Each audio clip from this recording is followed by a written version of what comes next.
कुरुक्षेत्र के शाहबाद के बीडीपीओ कार्यालय के बाहर 4 दशक पहले एक बरगद का पेड़ लगाया गया था, जो आज हजारों पक्षियों को आसरा दे रहा है।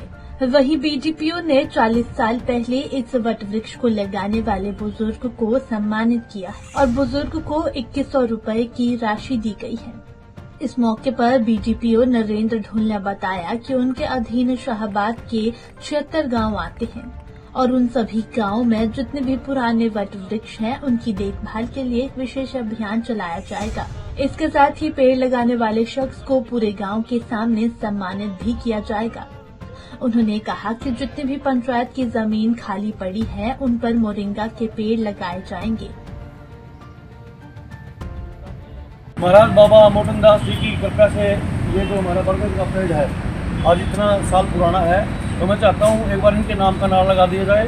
बोलो बाबा महाराज मोटन दास की जय, वट वृक्ष की जय, पर्यावरण दिवस की जय। और हम आज तुलसी दिवस के उपलक्ष्य में एक प्रॉमिस बचाता हूँ हम सबसे कि हम कम से कम हमारे जन्मदिन पर, बच्चों के जन्मदिन पर त्रिवेणी लगाएंगे भाई। थैंक यू जी। तकरीबन 21 साल पहले 22 साल पहले भी आया था, उस वक्त भी ये वृक्ष लगाया था। मुझे मालूम था कि ये वृक्ष लगाया है। अब हमारा अभियान है कि वृक्ष को बचाना। आज जो तुलसी दिवस के उपलक्ष्य में हम हमारे बुजुर्गों को सम्मानित कर रहे हैं और इनकी बदौलत ही हमें इतनी सारी ऑक्सीजन मिल रही है। और मेरा ये अभियान है कि हर गांव में, मेरे ब्लॉक में 76 गांव हैं, हर गांव में जाकर जितने भी पुराने पेड़ हैं बुजुर्ग और जितने भी जिन लोगों ने लगाए थे, उनको पूरे समाज के सामने सम्मानित करूँगा, ताकि और भी हमें मोटिवेशन मिले कि आज की जनरेशन में हम लोग बिल्कुल अवेयर नहीं है कि हमने पेड़ लगाने भी चाहिए या नहीं लगाने चाहिए। अब त्रिवेणी का पेड़ सबसे इम्पोर्टेंट है।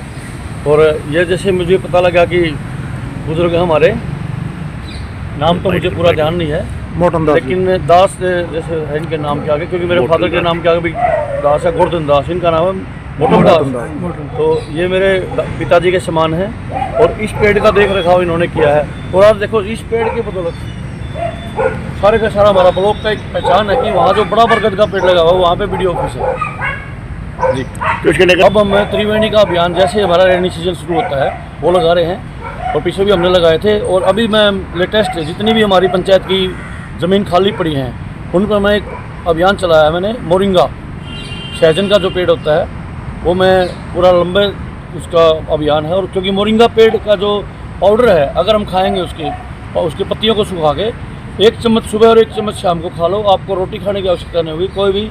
उसमें सभी तरह के न्यूट्रिएंट्स हैं, प्रोटीन्स, मिनरल्स, आयरन। पेड़े से 12 गुना तो उसके अंदर कैल्शियम है। छाया के साथ साथ ऑक्सीजन के औषधियों से भरे पेड़ भी। हाँ, औषधीय पौधे, मोरिंगा से बड़ा औषधीय पौधा कोई नहीं है। 328 बीमारियाँ दूर भाग जाएंगी अगर आपने मोरिंगा 1 चम्मच सुबह 1 चम्मच शाम को ले ली। और ये लॉन्गिट्यूटी यानी कि हमारी इम्यूनिटी जब बढ़ेगी तो हमारी उम्र भी बढ़ेगी। और तरह तरह के जो कैंसर वैंसर हो रहे हैं, तो उस अभियान में भी मैंने अपने स्तर पे ही एक नया अभियान स्टार्ट कराया, सेव अर्थ फार्मिंग, हमारी भूमि को बचाओ। उसमें हम ऑर्गेनिक खेती को बढ़ावा दे रहे हैं। मेरी कोशिश है कि हम गांव-गांव में जहां भी हमारी गौशालाएं हैं, वहां पे पंचायत की ज़मीन पे, क्योंकि हमारे हरियाणा पंचायती राज एक्ट में प्रोविज़न है कि हम पंचायत की ज़मीन पे मोरिंगा, पंचायत की ज़मीन पे औषधीय पौधे, भूमि, और वहाँ पे मोरिंगा के साथ साथ जो भी चीज़ें होती है, पशुपालन, जैसे केचुआ फार्मिंग है। अब केचुआ फार्मिंग से है कि वर्मी कंपोस्ट पैदा होती है। 1 एकड़ में लगभग 1 लाख kg होती है। और मैं चाहता हूँ हम पूरे गांव को ग्राम पंचायत की तरफ से फ्री दें, ताकि सभी का ध्यान ऑर्गेनिक खेती पर हो जाए। आपको बता दें कि बरगद का पेड़ हजारों साल तक पक्षियों के साथ साथ इंसान को भी अपना साया और आसरा देता है। इसके अलावा यदि वैज्ञानिक रूप से देखा जाए तो बरगद के पेड़ की जड़, तना, फल तीनों ही औषधीय गुण से भरपूर माने जाते हैं।